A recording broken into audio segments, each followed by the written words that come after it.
Right here at the TainoFunHouse. I'm here with my beautiful birds right there. They're just chilling. That's Cacique with Mari and Nini. So they're just chilling with me today. I'm just hanging. And today we have a very important topic I want to share because a lot of people recently have been asking me this question about God and Judgment Day and the end of the world. And there's a lot of Christian folks that I know who are both Catholic and evangelical and so on. They they often try to tell me about um, the topic of salvation, like when your soul is saved and you go to heaven and so on. And I have a lot of Christian friends, a lot of Catholic friends, and sometimes we talk about this issue. So today I want to address this question of what happens to a non-Christian Taino. What happens to their spirit? What happens to their soul? So I've been getting a lot of these questions both through email and people that I speak to that I personally know. And I don't want to offend anyone, any Christians out there who belong to any religion, any Orthodox religion, evangelical, and so on. I don't want to offend anyone. Please don't take it like that. Just want to share, because a lot of people do ask.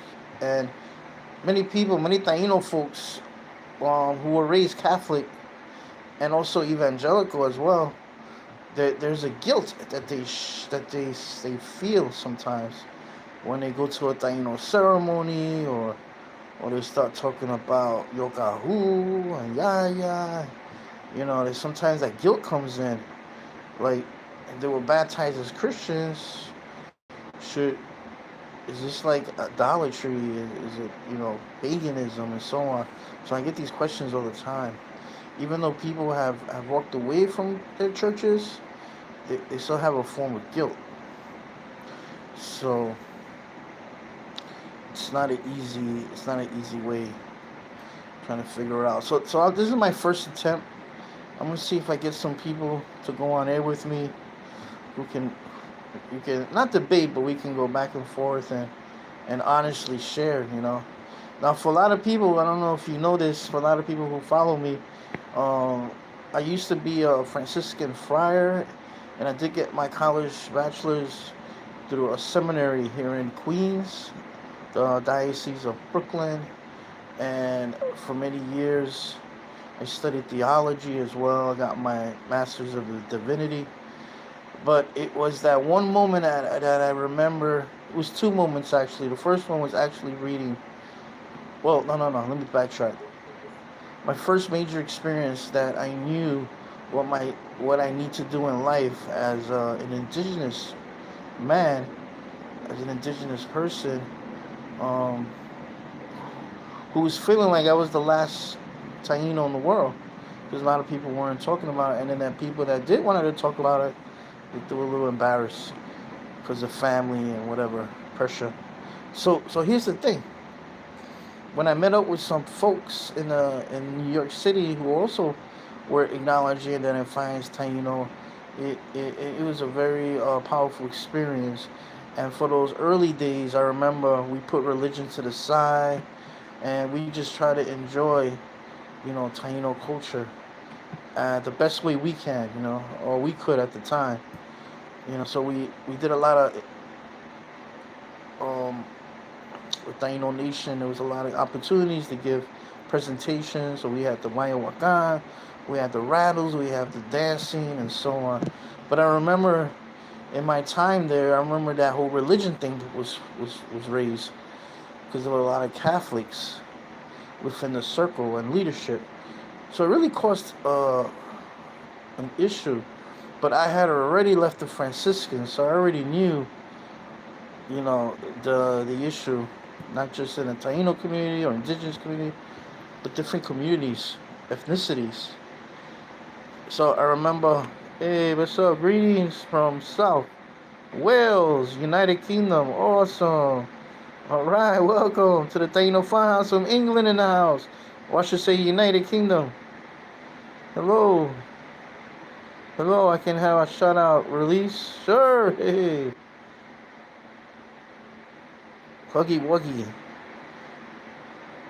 That's cool. WS. Leave.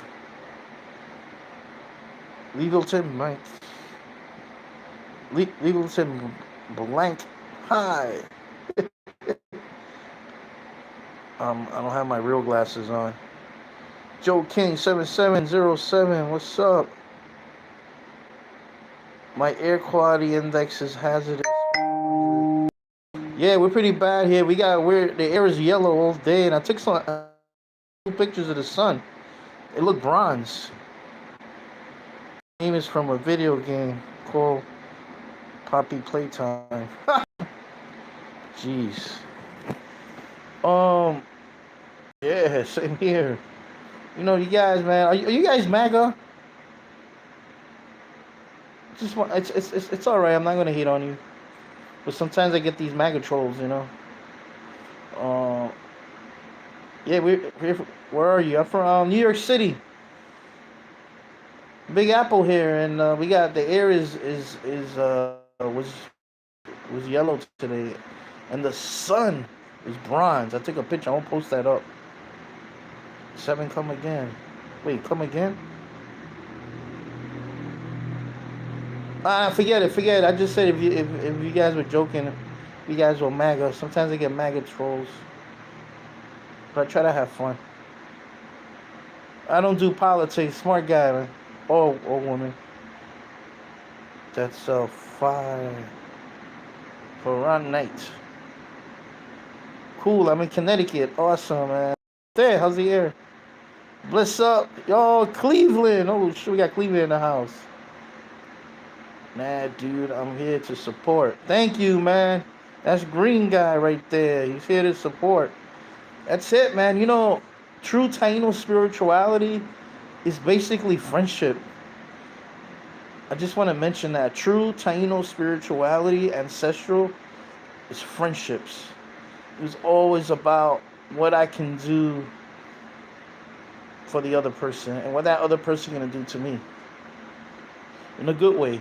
So that's Taino spirituality is friendship. If it's difficult for you to have friends or to socialize, this is what we have tribal ways, tribal communities and so on. It's really good. I mean, the cyber world is cool because look, we got people from Ohio, Connecticut, United Kingdom. So it's kind of cool.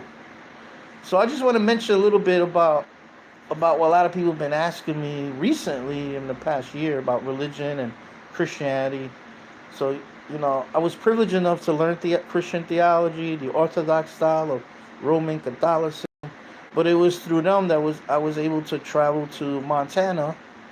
I was being groomed to be a missionary in Montana. And man, when I first met the Crow Nation, I went to a sweat lodge, and that just changed my life. That just totally changed my life. It just wasn't the Crow sweat lodge ceremony that changed it. It brought me to an original desire, spiritually. I just recognized it. It's in our DNA, that's what happens. We activate the DNA and we can go back in time. That's how we go back in time to these ceremonies, and we can touch our ancestors because they're in our blood, man. Sorry, I don't believe in both. I'm not a Christian or a Satanist. All right, that's cool, man. That's good. But a lot of people have been asking me this Christian thing, so it was through the Crow Nation that I kind of walked away from the Catholic way. I was gonna be a priest. I was a brother, and that ceremony just jolted me. And then when I came back home, I had to study in a seminary, and I remember reading for the first time Botelame de las Casas, and I started reading about the creation stories. I started for the first time in my life, and I'm like, holy crap, where have you been all my life? So it took me a while to stop explaining to people why I left, why I'm not a priest, and so on. It took a while. A lot of people disowned me too. They thought I was a joke or crazy. I went psycho for doing that. So and that's good, man. Sometimes in your life it's different roads, man. Don't be afraid to take that U-turn. You know. So what happened was a lot of people are they're really scared about this because of what some people call the Catholic guilt. Sometimes they call it the Jewish guilt. But there is a form of guilt. Like once you've been indoctrinated into a religion like Christianity, you know that one of the main components of of the Christian religion is that when you die, based on your decisions in this world, either you're gonna go to heaven or hell, and hell is where God does not exist. So growing up as a child growing up in that way, it, it's a cultural clash when you start looking at an indigenous spirituality, like also our ancestors Taino, who saw death like anyone can go to Sore, which is the place where the spirits go after death, and then so that's like everyone can go, every spirit can go, the opiyas. And as we know in the story, some of these opiyas are mischievous, but so there is a relationship between the living and the dead, because the dead are still alive, but they turn into bats during the day, and then or they hide in the caves, and then at night they come out as what do you call it, as bats, and they eat the guayaba berry. So so much ancient traditions that's in our bloodline, and it's in our DNA. Just needs to be activated. But unfortunately, there's pitfalls like guilt and fear that pulls you back. So I just want to reassure people, if you're gonna follow the Taino way, one thing, it's about friendships, because we're social, we're tribal. You're building friendships, and sometimes those friendships break apart, and that's part of the human condition, right? That happens all the time. So the key thing is, how do you heal within the community? How you stick with it without running away or totally, going mainstream. And this happened a lot. I know a lot of Taino folks who are underground because they don't really do well with the different communities. Do you have a job or you're an influencer? I'm actually a social worker in the state of New York. And shunning, I'm used to that people push back what they don't understand. Yeah, that's right. They push back. They push back a lot, and that happened in my family and so on. I remember when I first met Bobby Gonzalez. He wrote a book called "The Last Puerto Rican Indian," and I really related with that, because I felt I was the last one, because no one around me was talking about it. And this is like the early '90s. Then 92 was very powerful for a lot of people. Cool. Talking about friend breaking. I had my best friend date my ex. Oh yeah, man. This is the problem. My best friend date my ex. Yeah, there's something about human beings that when it comes to discipline, when it comes to respect and honor, we're willing to throw it out the window. And that goes for all of us. In the Christian faith, they talk about original sin, that you're born into this world with a sinful nature, and this is how you get baptized and so on. But we're always constantly in sin. See, that's the Christian way. Now, in the Taino way, in the ancient worldview, when you look at the stories, there's these different manifestations of the life force, of the ultimate reality. So they held on to that. And as much as they got in trouble or beat up in these stories, there was always, nature. There was always these relationships, like the snake and the behike that got beat up and so on. The snakes came to his help.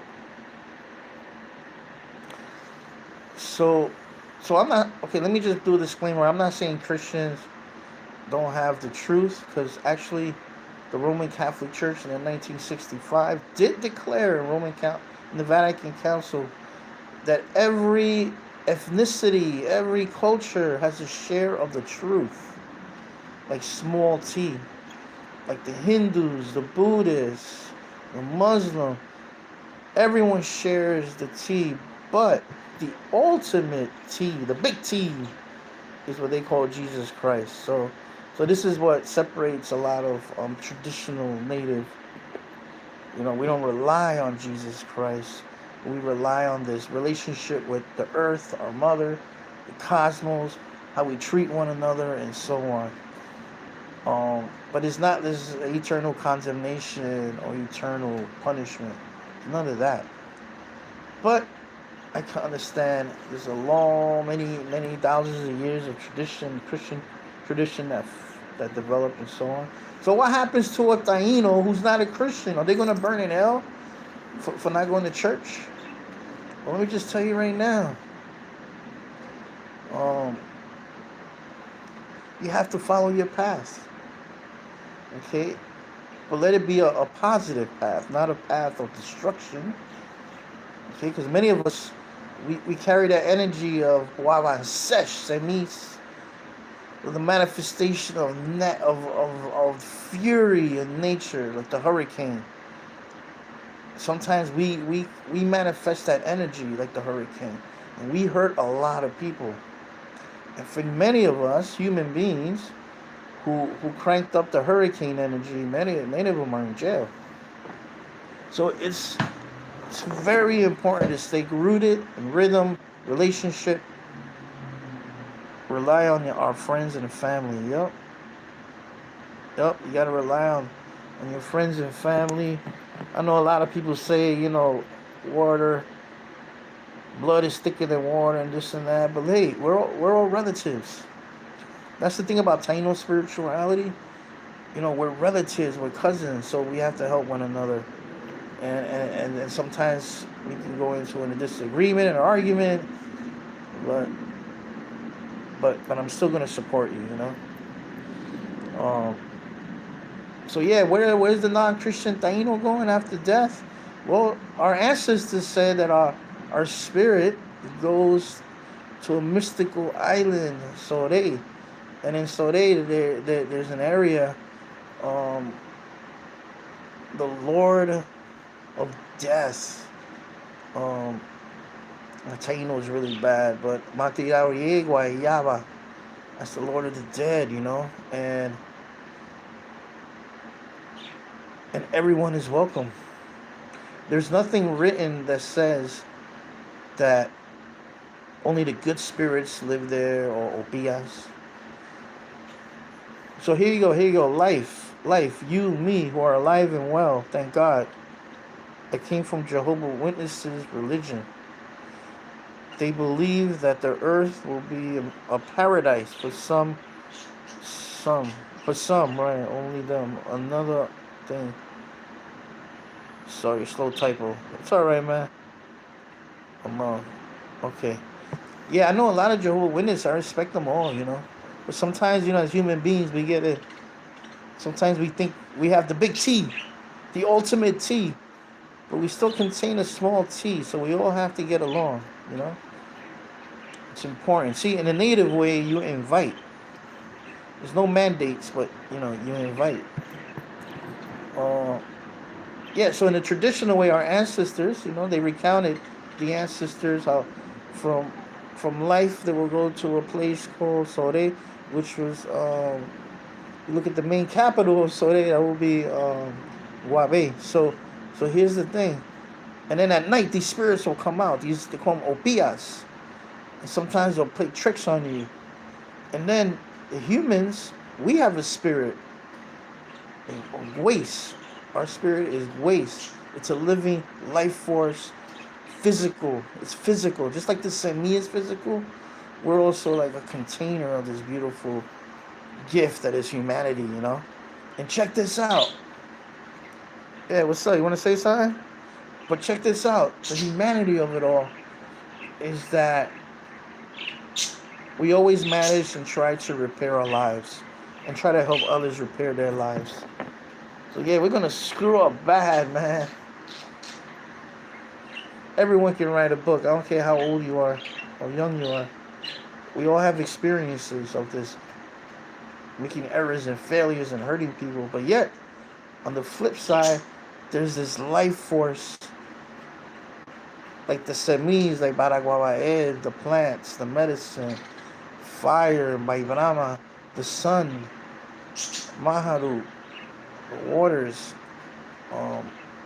Boinayel, or the fertilizing rain. So there's different manifestations, man. Don't get stuck on the hurricane.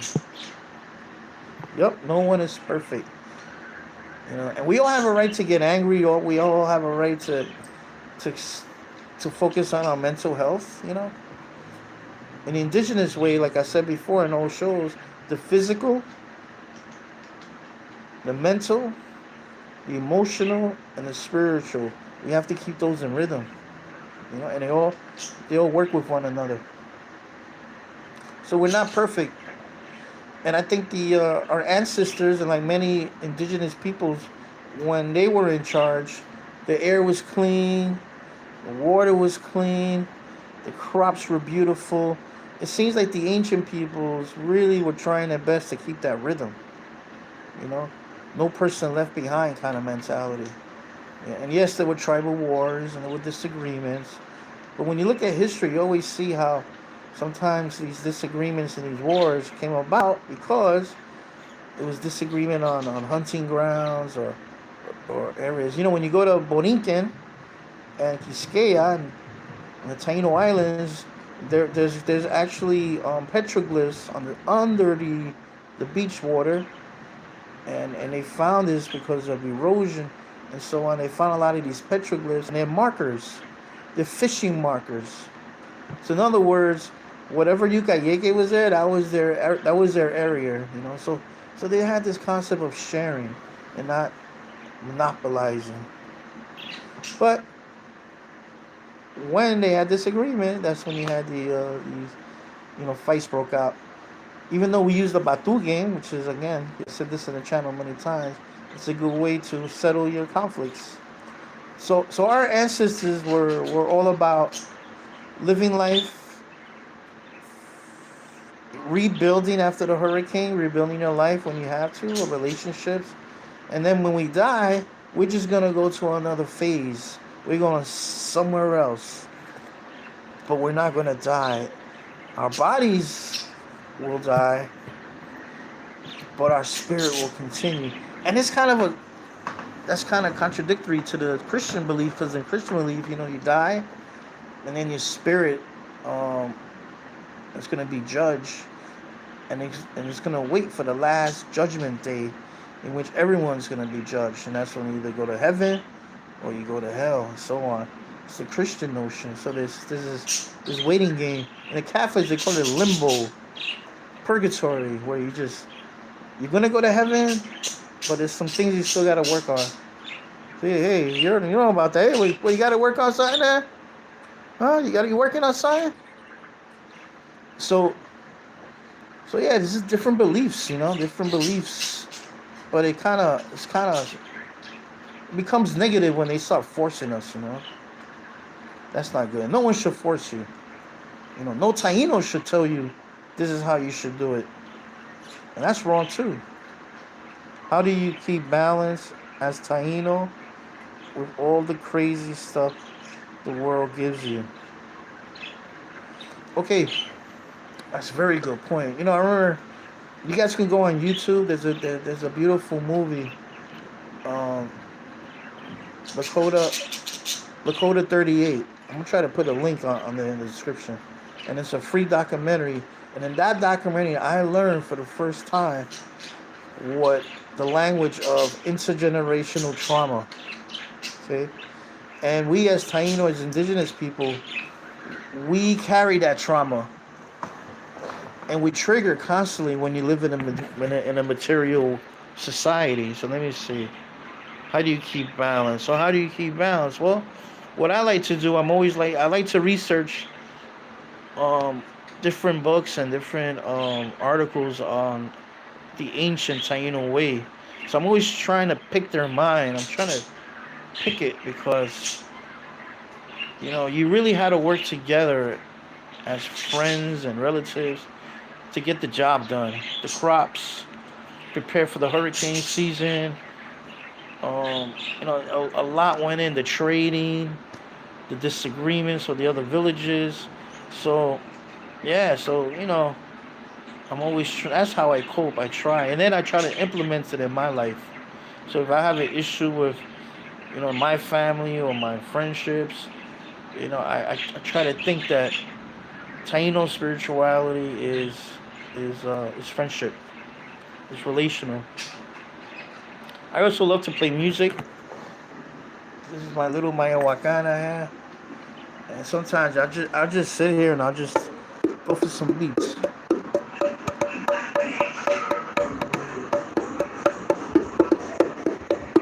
Oh, someone got the beats out there.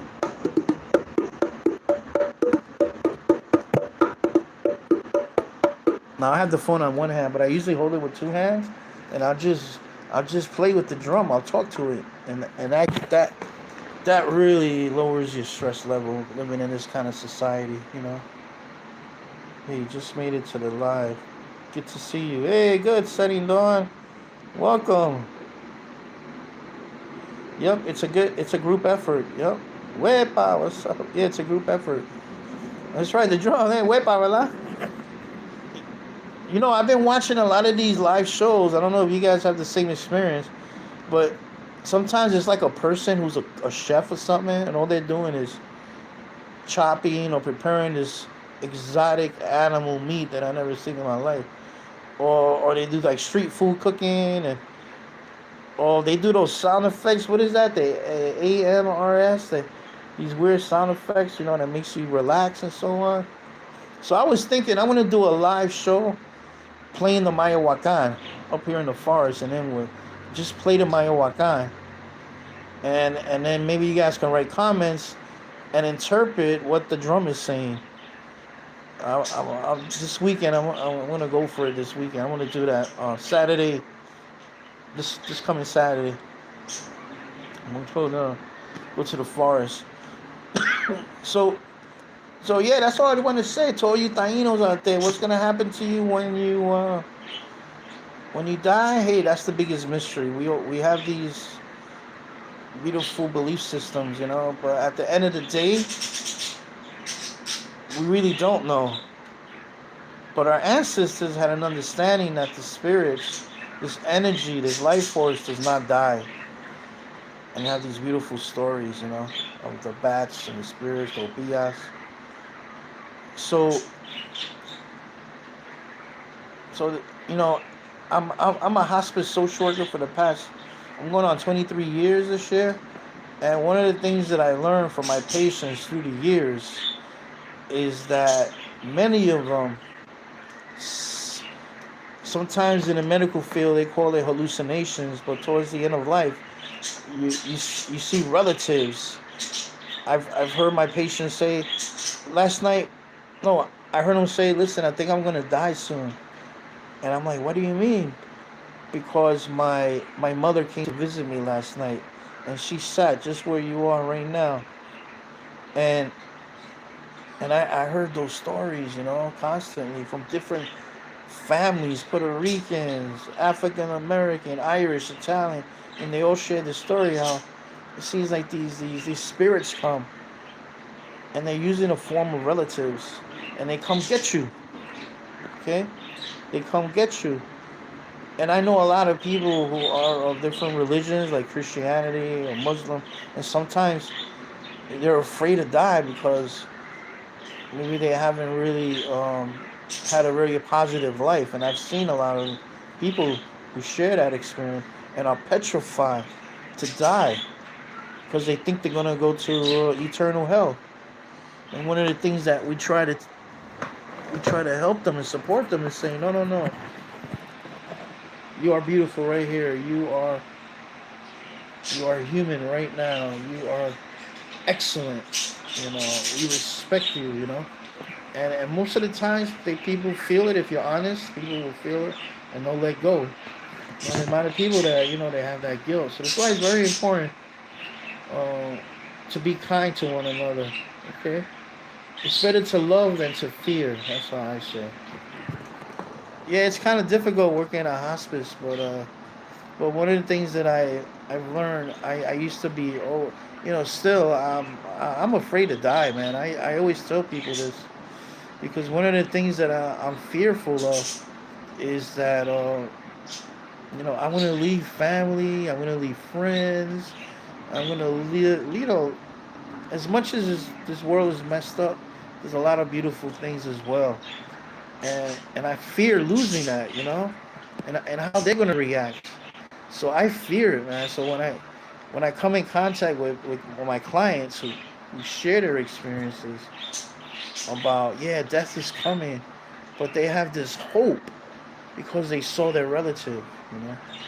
And it's interesting because the Cahoba that contains the DMT, um, they used to travel to the spirit world and speak to the ancestors with the Cahoba, and every person on Earth, human beings, plants, animals, in the pineal gland we have what's called DMT.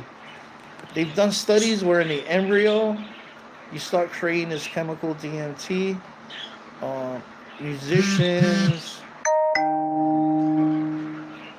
when they're creating music or art, they have this rush of ideas, a rush of genius. That's the DMT being activated. Many cultures they call it the third eye.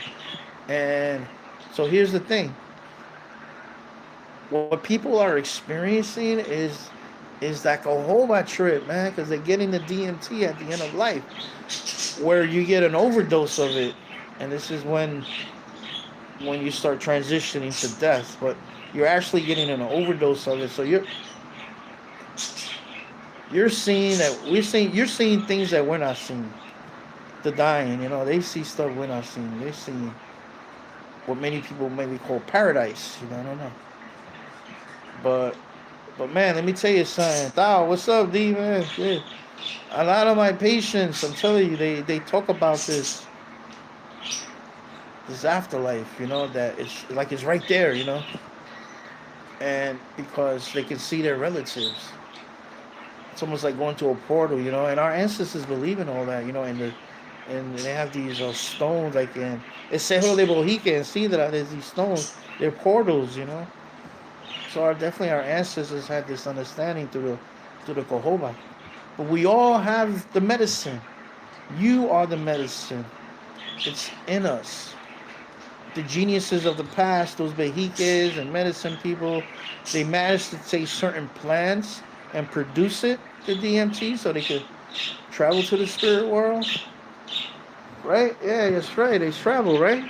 They travel, right? Go tell them. They're into it now. Remember they were shy? I like to think that it's really real, though. Why else would it be the ones they love? Yup. Yeah, man, I tell you. And it's all chemistry, man. Like, yeah, you said it. It's all chemistry, man. It's in our brain. It's in our physical being. It's in plants. It's in everything. What scientists call the God molecule, It's like there's like a direct line to the spirit world, So our ancestors had this huge insight that the Hikas through the use of Cahoba. It's crazy. It's like the ancient peoples were way ahead of the game, more far advanced than us now. We need gadgets, right? We need gadgets to keep us sane. But some of those gadgets can come in handy, I tell you. So you can get your job done. You can relax, listen to good music, listen to TainoFunHouse. It's all good. Hey, I just want to mention another question people told me, asked me about Yaya, the role of Yaya, Yokahu, like who is God? What name can I say? And I just want to stress this now more than ever, because we're talking about death. And God is all of the above. Okay, and and our ancestors try to pigeonhole it. Creating these 12 semis, bringing this life force into a physical being. Um, and then we're part of that. That's that super being. That contains that DMT. Um, Man, it's just a lot of stuff going through my mind right now. But yeah, Yaya, yes, it's obviously he's a father. He's a father. He's also a husband. Now his is a father who killed his son, Yaya. Then he had his wife. Then they had a ceremony with the bones and stuff. So a lot of people, especially Orthodox Christians, they believe Yaya is the supreme God, the spirit of spirits. That's his translation, spirit of spirit. And he's a he. Because Yaya is father, husband, Tasike, right? Or the head, Tasike. But here's the thing. That's just one aspect. That's just one manifestation. But look at Yaya, he's if you like a God that's very like black and white, in a sense of, if you follow this law, you're gonna be good, okay, or you're gonna be holy. These a lot of people like these steps. This order. That's Yaya. He's the principal order. And if you go against the order, it might bring you death, like Yaya. But again, Yaya really doesn't die because he turns into fish, the ocean, and so on. See, there's these constant transformations. So is Yaya the supreme God? Well, Yaya, translation, the spirit of spirits. When you look at Yaya, the principle, the order in life. Yaya is the center. All laws are created through the spirit of Yaya, the principal one, the first, right? But that's just one. That's one look. God is masculine, masculine, protective, because Yaya wants the tribe to be unified, no rebellions.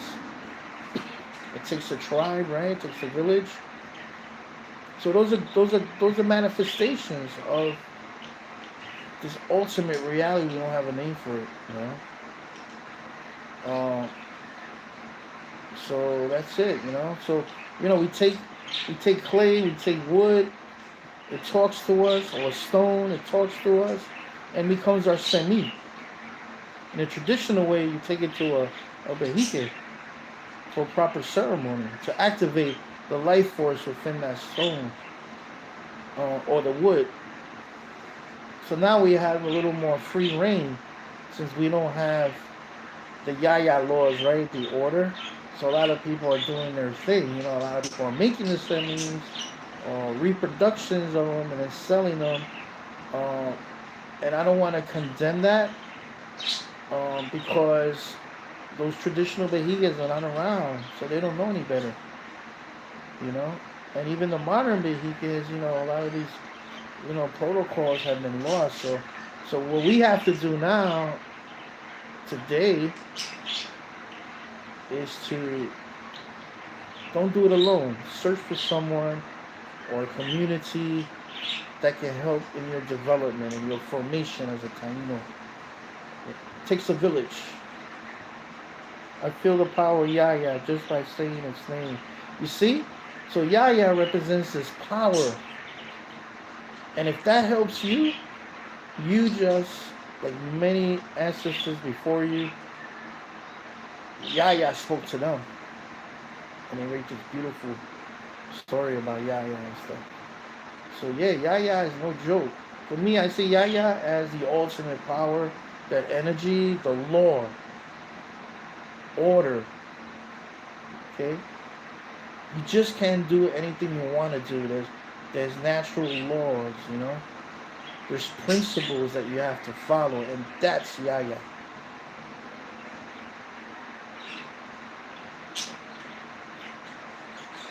Right. So the Natabe, you're right, D. Natabe represents that the motherly aspect of the Creator.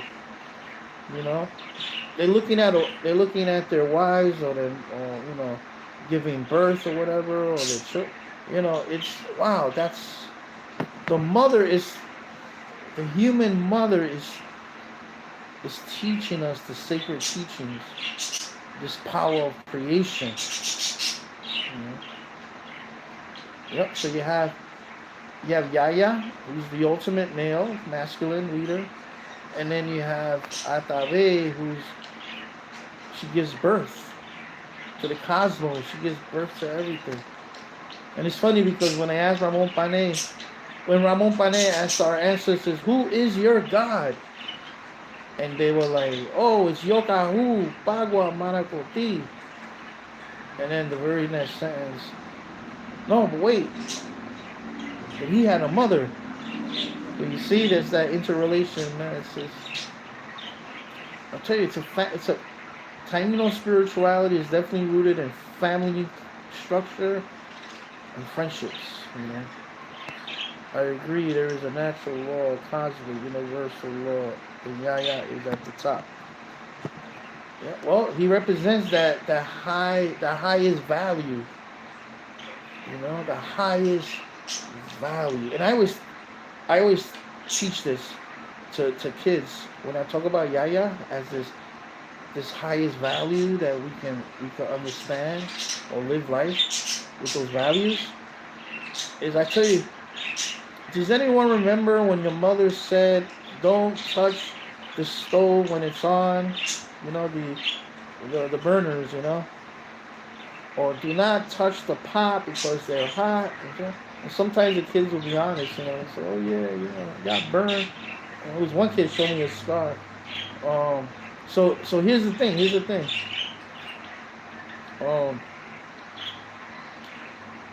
Man, I just lost my train of thought.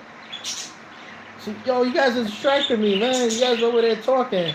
What? Guys, I think they want to finish the lecture. Best pizza toppings, bro. See, now you're making me hungry, bro. Oh, man.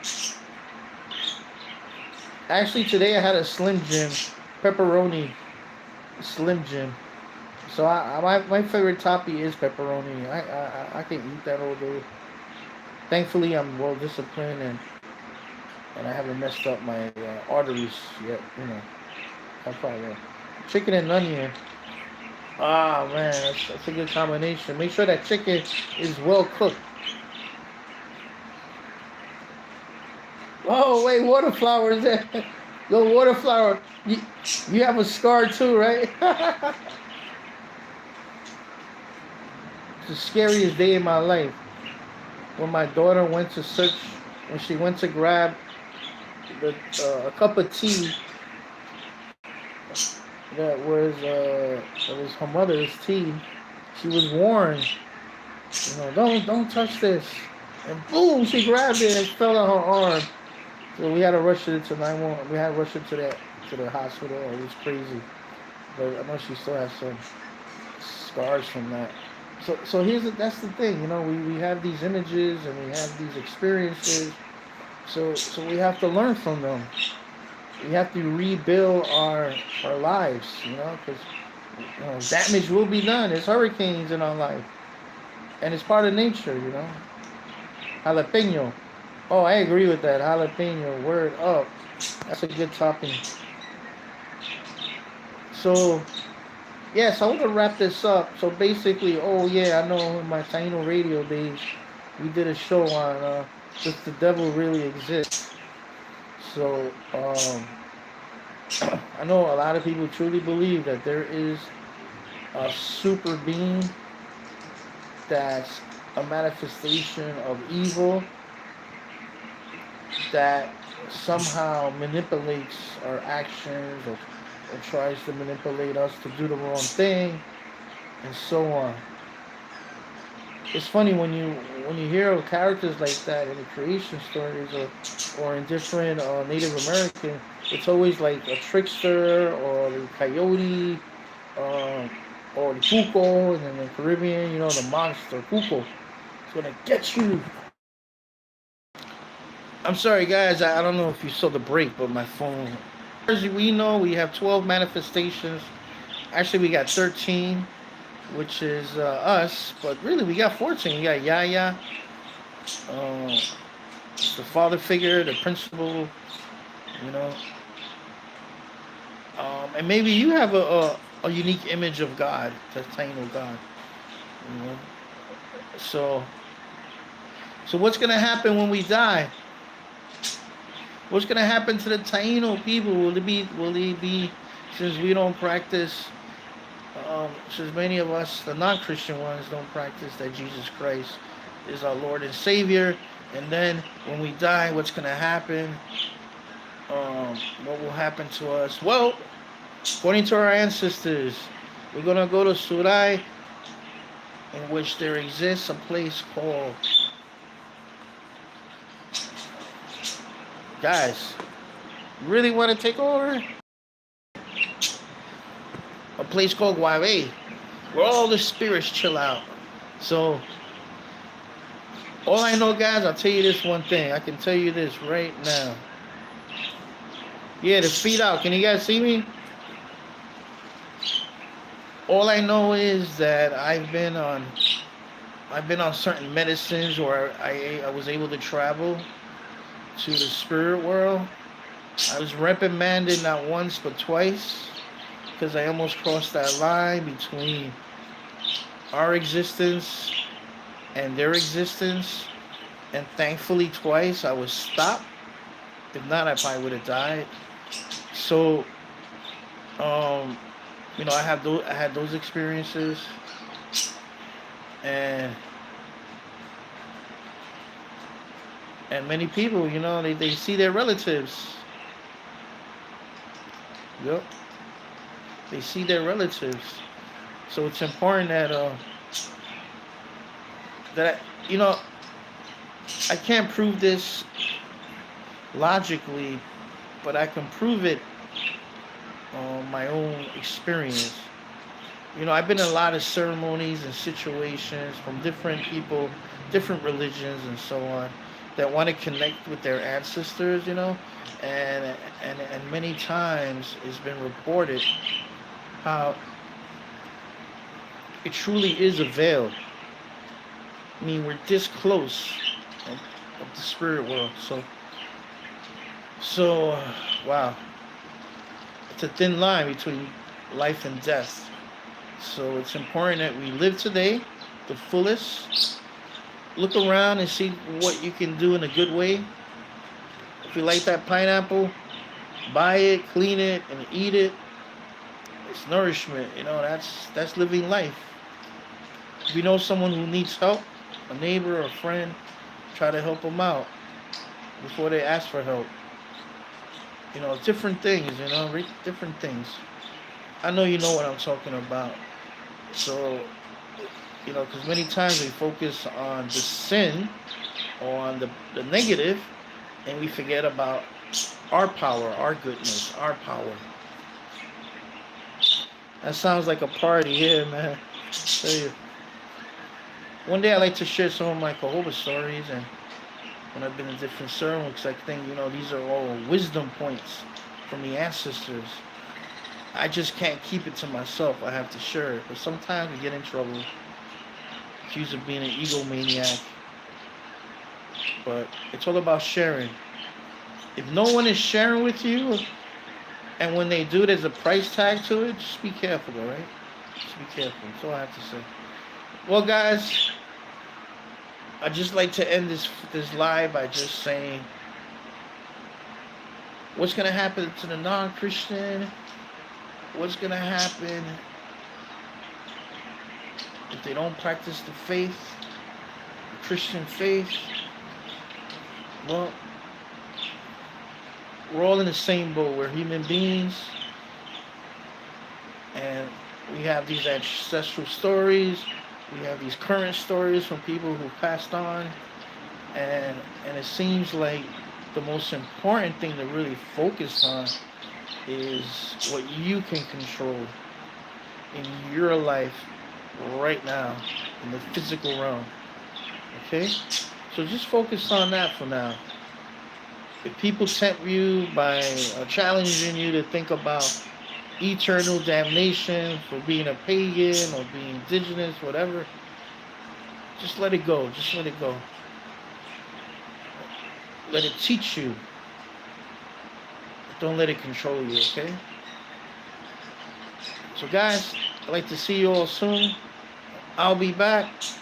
And there's an old prayer I used to pray when I was with the Franciscans friars. We used to say, let me see, oh my God, I can't believe I lost it. It was right into my tongue.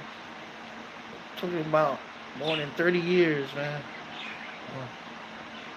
May you have a restful night and a peaceful death.